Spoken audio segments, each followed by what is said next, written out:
अर्थतन्त्र भयावह अवस्थामा छ, सरकारले श्वेत पत्र जारी गरोस् भन्दै केपी ओलीको भनाई। एमालेको मञ्चमा निजी क्षेत्रको गुनासो, अर्थतन्त्रमा चौतर्फी समस्या, मलाई नुन गाँजा र अफिमको तस्कर भनियो भन्दै मोतीलाल दुगडको भनाई। माधव नेपाल सहित 14 जना सांसदहरूको मुद्दामा चैत 20 गते पूर्ण सुनवाई हुने। 2 वर्षपछि मलेसियाबाट आउन थाल्यो नेपाली श्रमिकको माग। माओवादी भातृ संगठनले प्रकाश सपुतलाई भन्यो, पीर गीतलाई युट्युबबाट हटाऊ अनि माफी माग। मन्त्रीहरू कमिसनका लागि ब्ल्याकमेल गर्दैछन् भन्दै केपी ओलीको भनाई। प्रधान न्यायाधीश दलेन्द्र शमशेर विरुद्धको महाभियोग प्रस्ताव प्रतिनिधि सभामा पेश गरियो। सार्वजनिक यातायातको भाडा समायोजन गर्न माग। एमालेसँग तत्काल सहकारी हुन सक्दैन भन्दै नेकपा माओवादी केन्द्रका अध्यक्ष प्रचण्डले भने। विदेशीले नेपालमा 2 दलीय व्यवस्था चाहेका रहेछन् भन्दै प्रचण्डको धारणा। पछिल्लो 24 घण्टामा नेपालमा थप 65 जनामा कोरोना संक्रमण पुष्टि, 192 जना निको। आज फेला भए भोलि ट्रायल दिने व्यवस्था गर्छौं भन्दै मुख्यमन्त्री पाण्डेको भनाई। तेस्रो अङ्कले बढ्यो निप्से परिसूचक, 209 धितोपत्र मूल्य उकालो। एमसीसीका कारण पार्टी छाड्नेहरूलाई प्रचण्डको सुझाव, बरु बिजुक्छे कहाँ जानुस्, आफ्नै कामको प्रचार गर्न सकिनु भन्दै महामन्त्री विश्व प्रकाश शर्माको भनाई। स्थानीय सरकार भन्न आपत्ति छैन भन्दै प्रधानमन्त्री शेरबहादुर देउवाले भने। प्रेममा रहेको सुहानाको संकेत, अनमोल केसी भन्छन् आज्ञा साथी मात्र। बाइडेनको कायरताले गर्दा अमेरिकासँग डराउन छाडे भन्दै डोनाल्ड ट्रम्पको भनाई। नेपालमा परीक्षण गरिएका मध्ये 1% भन्दा कमलाई कोरोना संक्रमण पुष्टि भयो। माओवादीका 4 संगठनको चेतावनी, प्रकाश सपुत प्रतिगमनका मतियार, भिडियो हटाई माफी माग। केपी ओलीको आरोप, गरिबका नाममा लडाकुलाई मनमौजी पैसा बाँडे, मन्त्रीहरूले ब्ल्याकमेलिङ गरेर थर्काए। दर्शक महानुभाव नमस्कार, तपाईहरुलाई फेरि पनि स्वागत छ हाम्रो च्यानल स्मार्ट खबरमा। म आरण्य उपाने दैनिक जस्तै तपाईहरुमा आजका पनि मुख्य समाचारहरू लिएर उपस्थित भइसकेका छौं। हाम्रो मेहनतका लागि तपाईहरुले यो भिडियोलाई एउटा लाइक अवश्य गर्नुहोला। त्यसैगरी यदि तपाईहरुले अहिलेसम्म हाम्रो च्यानल स्मार्ट खबरलाई सब्स्क्राइब गर्नुभएको छैन भने सब्स्क्राइब गर्नुहोला। साथै छेउमा रहेको बेल घण्टीमा क्लिक गरी अलमा क्लिक गर्न पनि नबिर्सनुहोला। आउनुस् आजका मुख्य समाचार सुरु गरौं। पहिलो प्रसंग, माधव नेपाल सहित 14 सांसदको मुद्दामा चैत 20 गते पूर्ण सुनाई हुने प्रसंगबाट। नेकपा एमाले माधव कुमार नेपाल सहितका 14 जना सांसदहरूलाई गरेको कारबाही सम्बन्धी मुद्दामा चैत 20 गतेदेखि पूर्ण सुनाई हुने भएको छ। आइतबार न्यायाधीश ईश्वर प्रसाद खतिवडा र कुमार चुडालको इजलासले लिखित जवाब पारिसकेको छ भने मुद्दामा उठाएका संवैधानिक र कानुनी प्रश्नको निरूपण छिटो छरितो रूपमा हुनु मानसिक देखिएको भन्दै चैत 20 गतेपछि तुकी पूर्ण सुनाई गर्ने आदेश समेत दिएको छ। माधव नेपाल सहितका सांसदहरूलाई नेकपा एमाले गरेको कारबाहीलाई मान्यता नदिएपछि अध्यक्ष केपी शर्मा ओलीले निर्वाचन आयोग विरुद्ध सर्वोच्च अदालतमा रिट दिएका थिए भने नेता माधव कुमार नेपाल सहितका नेताहरूले नेकपा एकीकृत समाजवादी गठन नगर्दै नेकपा एमाले 14 सांसदहरूलाई पार्टीबाट निष्कासन गरेको थियो। पार्टीबाट निष्कासन गरेको जानकारी संघीय संसद सचिवालयमा पठाउँदा सभामुखले सूचना टाँच नगरेर उनीहरूको सांसद पद कायम गरेको भन्दै नेकपा एमाले 23 फागुनदेखि संसद अवरोध समेत गर्दै आएको छ। विशेष गरी माधव नेपाल सहित 14 जना सांसदहरूको मुद्दामा चैत 20 गते पूर्ण सुनवाई हुने भएको छ। नेकपा माओवादी केन्द्रका 4 जनवर्गीय संगठनले शुक्रबार सार्वजनिक प्रकाश सपुतको म्युजिक भिडियोमा पीरको विषयवस्तुप्रति आपत्ति जनाएका छन्। 10 वर्षे महान जनयुद्धमा जनमुक्ति सेनाहरूले गरेको योगदानप्रति अपमान गर्दै जनयुद्धलाई नै विद्रूपीकरण गर्न खोजिएको एक उक्त म्युजिक भिडियो तत्काल हटाउन माग समेत गरिएको छ। भिडियोले जनयुद्धको योगदानको अपमान गर्नु, त्यसको बचाउमा एमाले सम्बन्ध भातृ संगठनहरू अगाडि आउनुले यो प्रकाश सपुतको मात्र सिर्जना मान्न नसकिने संगठनको ठहर रहेको छ। उनीहरूले गायक प्रकाश सपुत प्रतिगमनको मतियार बनेको आरोप पनि लगाएका छन् र सामन्तवादी राज्यतन्त्रमा राज्य व्यवस्थाको अन्त गरी संघीय लोकतान्त्रिक गणतन्त्रमा स्थापना गर्नुका साथै वर्गीय, जातीय, लिङ्गीय र एवं क्षेत्रीय उत्पीडित एवं सबै खाले विभेदको अन्त्य गर्न जनयुद्धको महत्त्वपूर्ण देन रहेको भन्दै संगठनहरूले यसको अपमान सह्य नहुने चेतावनी समेत दिएका छन्। हिजो जनताको न्यायपूर्ण विद्रोहलाई दबाएर सामन्तवादको रक्षामा तत्कालीन प्रतिक्रियावादी राजनीतिक शक्तिहरू आजको संघीय लोकतान्त्रिक गणतन्त्रको हिमायती बन्न खोजेको बताएका छन् र उनीहरूले समेत उपहास हुने गरी निर्माण गरिएको म्युजिक भिडियो प्रकाश सपुतको मात्र सिर्जना मान्न सकिँदैन। आइतबार राति सार्वजनिक विज्ञप्तिमा भनिएको छ, यसको पृष्ठभूमिमा प्रतिगामी तत्त्वहरूले नै वैचारिक र राजनीतिक रूपमा परिचालन र संरक्षण गर्न खोजेको कुरा पनि सजिलै अनुमान गर्न सकिन्छ भन्दै बताइएको छ। यानि कि माओवादीका 4 संगठनले प्रकाश सपुत प्रतिगमनको मतियार भएको र भिडियोलाई हटाई माफी माग्न समेत चेतावनी दिएका छन्। त्यसैगरी माओवादी केन्द्र सम्बन्ध 4 संगठनले प्रकाश सपुतको गीत पीरप्रति आपत्ति जनाएका हुन् भने उनीहरूले यो गीतलाई तत्काल युट्युब च्यानलबाट हटाउन समेत माग गरेका छन्। प्रमुख प्रतिपक्षी दल नेकपा एमालेका अध्यक्ष एवं पूर्व प्रधानमन्त्री केपी शर्मा ओलीले वर्तमान सरकारका मन्त्रीहरूले कमिसनका लागि ब्ल्याकमेल गरिरहेको आरोप लगाएका छन्। नेकपा एमालेको उद्योग वाणिज्य तथा आपूर्ति विभागले अर्थतन्त्रको वर्तमान अवस्थाबारेमा आइतबार काठमाडौँमा गरेको अन्तर्क्रियामा बोल्दै सरकारका मन्त्रीहरूको कार्यशैलीमाथि आक्रोश समेत पोखेका छन्। अहिलेको सरकारका मन्त्रीहरू ब्ल्याकमेलरको रूपमा कसैसँग पनि पैसा माग्यो भने दिएन भने तिमीलाई यस्तो गरिदिन्छु उस्तो गरिदिन्छु भनेर थर्काएर उसको ताला लगाएर उसकोमा छापा मारेर के गरेर हैरान पार्न सकिन्छ, अरू उद्यमी व्यवसायलाई तर्साएर भने जे जस्तो गराउन सकिन्छ भन्ने यस प्रकारका प्रवृत्तिहरू देखिएको केपी ओलीले बताएका छन्। विगतमा राज्यभन्दा बाहिरको समूहले लिने अपराधिक लाभ अहिले राज्यको बागडोर सम्हाल्नेहरूले नै लिइरहेको केपी ओलीले बताएका छन्। हिजो बेग्लै ढङ्गले राज्यभन्दा बाहिर बसेर गर्ने गरिन्थ्यो, अहिले त राज्यको बगडोर लिएर हिजोको एक्सट्रक्सन आज फरक ढङ्गको एक्सट्रक्सनमा परिणत गर्न खोजिएको छ भन्दै उनले भनेका छन् भने ओलीले यस्तो प्रवृत्ति अर्थतन्त्रका लागि गम्भीर नकारात्मक र खतरनाक भएको समेत बताएका छन्। सरकार गलत ढङ्गबाट गठन भएका कारण राज्य सञ्चालनमा पनि उन्नत स्थिति र वृद्धि नभएको पनि उनको भनाइरहेको छ र सरकार स्थितिमा नहिँडेका कारण अर्थतन्त्र जटिलतामा पर्यो भन्दै केपी ओलीले भनेका छन्। जनप्रतिनिधिबाट सरकार बन्नुपर्ने हो, मुद्दा लडेर सरकार बनाउने र हटाउने कार्यले यस्तै नतिजा दिने हो भन्दै बताइएको छ। यानि कि मन्त्रीहरू कमिसनका लागि ब्ल्याकमेल गर्दैछन् भन्दै पूर्व प्रधानमन्त्री केपी शर्मा ओलीले बताउनु भएको छ। नेपाल यातायात व्यवसायी राष्ट्रिय महासंघले सार्वजनिक यातायातको भाडा समायोजन यानि कि बढाउनु पर्ने माग गरेको छ। महासंघले आइतबार पत्रकार सम्मेलन गरी इन्धनमा भएको अत्याधिक मूल्य वृद्धिका बावजुद सरकारले भाडा समायोजनमा व्यवस्था गरेको भन्दै जतिसक्दो चाँडो भाडा समायोजन गर्नुपर्ने माग गरेको छ। सरकारले पेट्रोलियम पदार्थको मूल्य अत्याधिक बढाएपछि यातायात व्यवसायीले भाडा वृद्धि गर्नुपर्ने माग गर्न बाध्यता भएको पनि महासंघको भनाइरहेको छ भने महासंघका अध्यक्ष योगेन्द्रनाथ कर्मचारीले पछिल्लो समय इन्धनमा भएको मूल्य वृद्धिको विरोध गर्दै आगामी चैत 7 गतेसम्म भाडा समायोजन नभएमा बाध्य भई वैज्ञानिक भाडा कार्यविधिलाई आधार मानी महासंघले नै भाडा समायोजन गर्ने पनि बताएका छन्। उनले भनेका छन्, विक्रम सम्वत 2078 सालमा भाडा बढाइ लगत्तै 3 दिनपछि फेरि पेट्रोलियम पदार्थको मूल्य बढेको छ। त्यसै ता 7 पटक पनि बढ्यो तर भाडा समायोजन भएको छैन। सरकारलाई सरकारी साधनको भाडा नबढाउँ तर मूल्य वृद्धि फिर्ता गरौँ भनेर हामीले पटक पटक आग्रह गर्दै आएका छौँ भन्दै भनेका छन् र सुनाइ भएको छैन भन्दै बताइएको छ। यानि कि सार्वजनिक यातायातको भाडा समायोजन यानि कि बढाउन माग गरिएको छ। नेकपा माओवादी केन्द्रका अध्यक्ष पुष्पकमल दाहाल प्रचण्डले नेकपा एमालेसँग तत्काल सहकारीको सम्भावना नरहेको बताएका छन्। विराटनगर विमानस्थलमा आज सञ्चारकर्मीहरूसँग कुरा गर्दै प्रचण्डले आफ्नो विचार एजेन्डा विभिजन प्रस्तुत गरेर आफ्नै बलमा चुनाव जित्न कोसिस गर्ने बताएका छन् र उनले भनेका छन्, गठबन्धन पहिलो कुरा होइन, आफ्नै खुट्टामा उभिने हो, आफ्नै जनआधार सुदृढ गर्ने हो। चुनाव नजिकै आउँदै गर्दा मुद्दा मिल्नेहरू र लेनदेन गर्ने सहज हुनेहरू बीच गठबन्धन पनि हुन सक्ने उहाँले बताउनु भएको छ। आगामी चुनाव परिवर्तनलाई संस्थागत गर्ने र उल्ट्याउन खोज्नेहरूको प्रतिस्पर्धा हुने भन्दै प्रचण्डले भनेका छन्, गठबन्धनका पार्टीहरूबीच तालमेल होस् भन्ने हाम्रो जोड हुन्छ।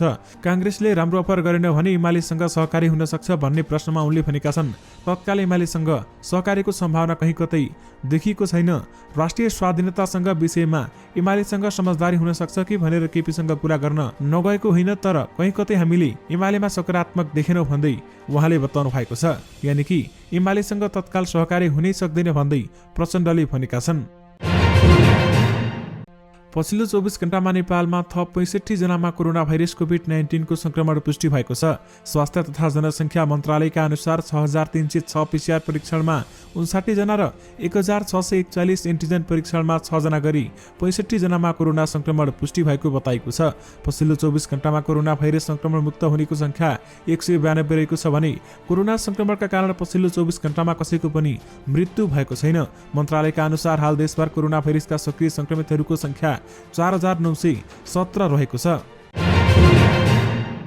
बागमती प्रदेशका मुख्यमन्त्री राजेन्द्र पाण्डेले सवारी चालक अनुमति पत्र र लाइसेन्स परीक्षामा भइरहेको ढिलाइ छिट्टै अन्त्य गर्ने बताएका छन्। आइतबार बागमती प्रदेश सभाका सांसदहरूले सोधेका प्रश्नहरूको जवाफ दिँदै उनले ट्रायल सेन्टरहरूले बढाउने गरी कार्यविधि पास गरिसकेको समेत बताएका छन्।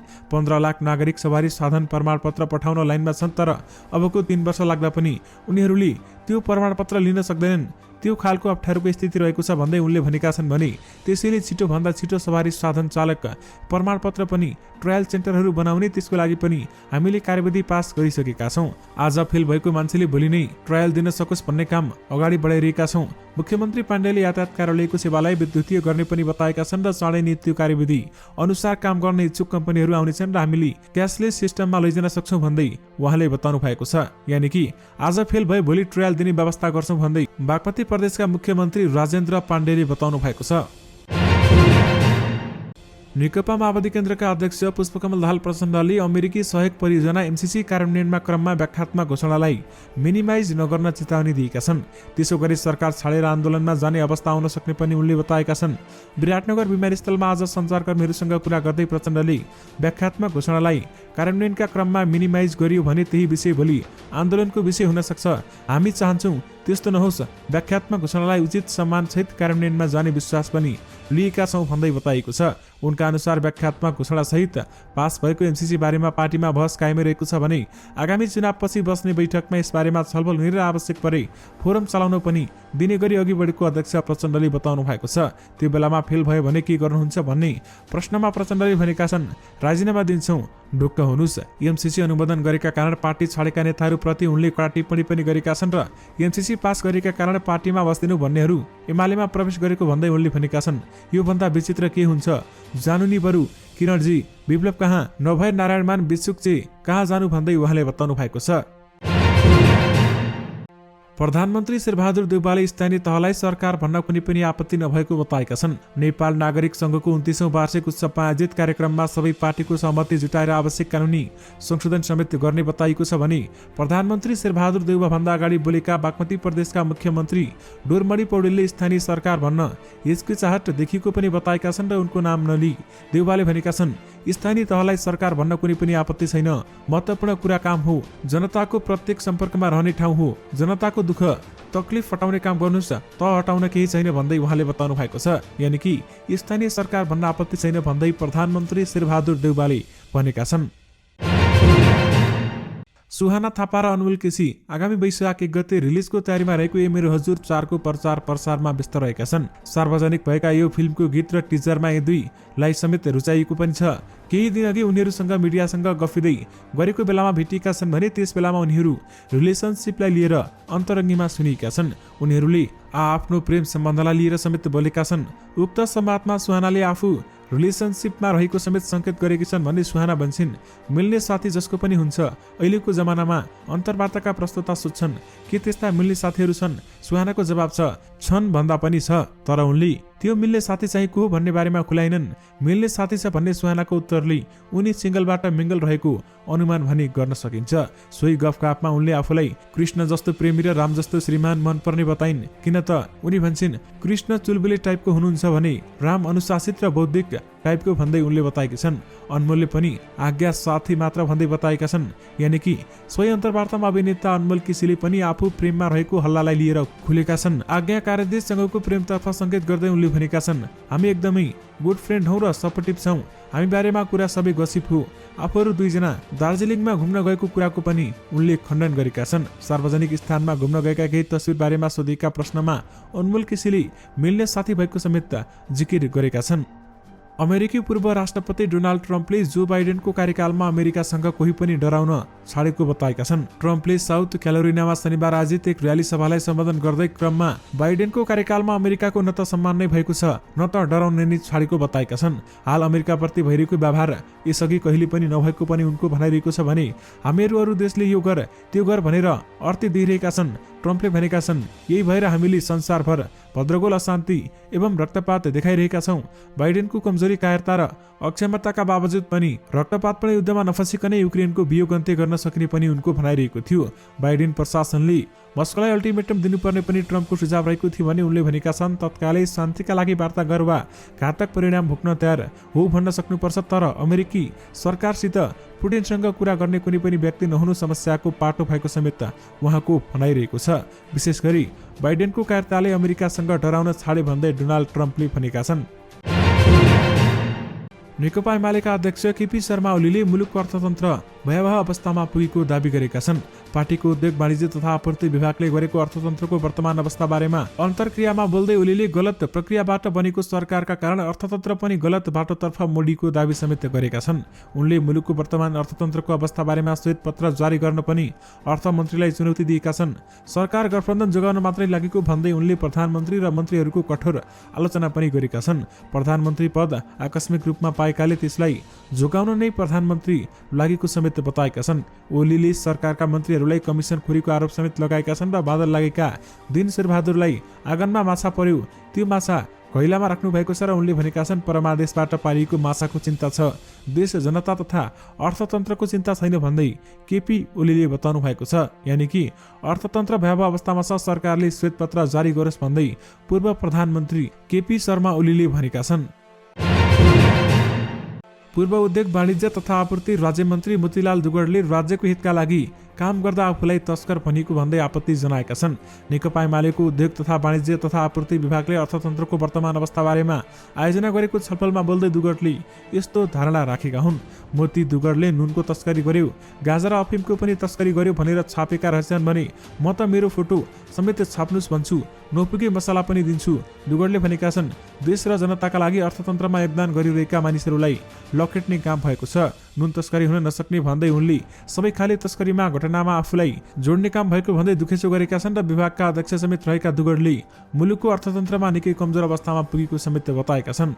अर्थतन्त्र बिग्रिनुमा वर्तमान सरकार जिम्मेवार भएको आरोप लगाउँदै उनले सरकारले निजी क्षेत्रलाई दपेट्ने गरी काम गरेको पनि बताएका छन् र वर्तमान सरकारले कर नतिर्ने उद्योग तथा होटलहरूलाई ताला लगाउने काम नगरेको पनि बताएका छन्। दुगडले भनेका छन् कर नतिर्नेलाई ताला लगाउँदा यो देशको औद्योगिक वातावरण बिग्रिन्छ, लगानी प्रभावित हुन्छ भन्दै बताएको छ। यानि कि मलाई नुन गाजा र अफिमको तस्कर भनियो भन्दै मोतीलाल दुगडले बताउनु भएको छ। नेपालको प्रमुख श्रम गन्तव्य मलेसियाबाट फेरि नेपाली श्रमिकको माग आउन थालेको छ। 2 वर्ष अघि कोरोना महामारी सुरु भएपछि मलेसियाले विदेशबाट श्रमिक लिन बन्द गरेको थियो भने तर गत 28 जनवरीदेखि मलेसियाले विभिन्न क्षेत्रमा श्रमिक लिन सुरु गर्ने निर्णय गरेको थियो। अब श्रम रोजगार तथा सामाजिक सुरक्षा मन्त्रालयले मलेसियामा जाने श्रमिकहरूलाई श्रम स्वीकृति दिन सुरु गर्ने बताएको छ भने अब 2 वर्षदेखि रोकिएको मलेसियाको रोजगारी खुला हुने भएको छ। मन्त्रालयले कूटनीतिक नियोगबाट प्रमाणीकरण भई आएका मागपत्रहरूलाई श्रम स्वीकृति दिने निर्णय समेत गरेको छ। कोरोना महामारीका कारण सन् 2020 मार्चदेखि मलेसिया सरकारले विदेशी कामदार नलिने निर्णय गरेपछि नेपाली श्रमिकहरू जान पाएका थिएनन्। मलेसिया सरकारबाट विदेशी कामदार लिन सुरु गरेपछि मागपत्र नेपाली कूटनीतिक नियोगबाट प्रमाणीकरण भइआएकाले श्रम स्वीकृति प्रदान गर्न थालिएको समेत बताइएको छ। यानि कि 2 वर्षपछि मलेसियाबाट नेपाली श्रमिकको माग आउन थालेको छ।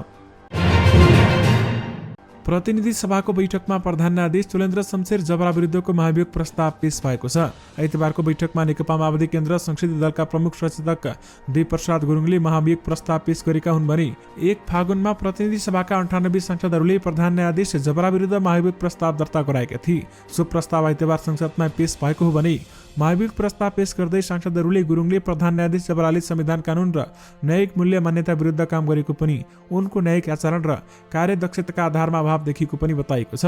उनले प्रधान न्यायाधीश जबराले संवैधानिक परिषदको सदस्यको हैसियतमा विभिन्न संवैधानिक निकायमा भाग लिएको र कार्यपालिकामा पनि हिस्सा खोजेको बताएका छन्। यानि कि प्रधान न्यायाधीश चोलेन्द्र शमशेर जबरा विरुद्धको महाभियोग प्रस्ताव प्रतिनिधि सभामा पेश गरिएको छ। शेयर कारोबार मापक निफ्टी परिसूचक करिब 4% बढेको छ। साताको पहिलो दिन आइतबार निफ्टी परिसूचक 101.07 अङ्कले बढेर 2667.97 अङ्कमा पुगेको बताइएको छ। निफ्टी परिसूचकसँगै सेन्सिटिभ परिसूचक समेत 16.37 अङ्कले बढेको छ भने निफ्टी परिसूचक समग्र कारोबार मापन गर्छ भन्ने सेन्सिटिभले पनि क वर्गका कम्पनीहरूको कारोबार मापन गर्ने गर्दछ। कारोबारका रकममा समेत अघिल्लो साताको भन्दा सुधार देखिएको छ भने अघिल्लो साता औसतमा 3 अर्ब देखिएको कारोबार रकम आइतबार भने करिब 5 अर्ब पुगेको बताइएको छ। दिनभर भएका 64,228 कारोबारबाट 228 कम्पनीको 90,22,890 किता शेयर किनबेच भएका छन् भने जसबाट कारोबार रकम 4,87,15,387 रुपैयाँ पुगेको छ। यानि कि तेस्रो अङ्कले निफ्टी परिसूचक बढेको छ भने 209 धितोपत्रको मूल्य उकालो लागेको समेत बताइएको छ। नेपाली कांग्रेसका महामन्त्री विश्वप्रकाश शर्माले कांग्रेसले आफ्नै कार्यलाई प्रचार गर्नमा चुकेको टिप्पणी गरेका छन्। महामन्त्री शर्माले कांग्रेसकै कार्यकर्ताले पनि कम्युनिस्ट गरेका कारण देख्ने तर आफ्नै दलले गरेका कार्य नदेख्ने प्रवृत्ति रहेको पनि बताएका छन्। चुनावी प्रचार अभियानको पहिलो दिन उदयपुरमा बोल्ने क्रममा शर्माले भनेका छन्, काम गरेकै आधारमा नागरिकले मत दिने हो भने कांग्रेसले गरेका कार्य बुझाउँ। चुनावी अभियानको प्रारम्भमा निर्वाचनको माहौल बनाउन उनले कार्यकर्ताहरूलाई सुझाव समेत दिएका छन्। माहौल बनाइसकेपछि कांग्रेस जिताउन सक्रियतापूर्वक लाग्न समेत उनले आग्रह गरेका छन् भने निर्वाचन स्वस्थ प्रतिस्पर्धात्मक बनाउने कार्यमा लाग्न शर्माले कार्यकर्ताहरूलाई अनुरोध समेत गरेका छन्। कांग्रेसमा सक्रिय सबै कार्यकर्ताहरूलाई उचित जिम्मेवारी सहित निर्वाचन प्रचारमा खटाउने नीति पार्टीले लिएको शर्माले सुनाएका छन् र शर्माले जिम्मेवारीको भारीलाई कुशलतापूर्वक निर्वाह गर्न सुझाव समेत दिएका छन्। यानि कि आफ्नो कामको प्रचार गर्न सकिने भन्दै महामन्त्री विश्वप्रकाश शर्माले बताउनु भएको छ। दर्शक महानुभाव, यससँगै तपाईहरुमा आजका सबै मुख्य समाचारहरू राखिसकेका छौं। फेरि पनि तपाईहरुमा नयाँ रिपोर्टहरूको साथमा उपस्थित हुने नै छौं। अहिलेलाई भने मलाई बिदा दिनुस्। नमस्कार।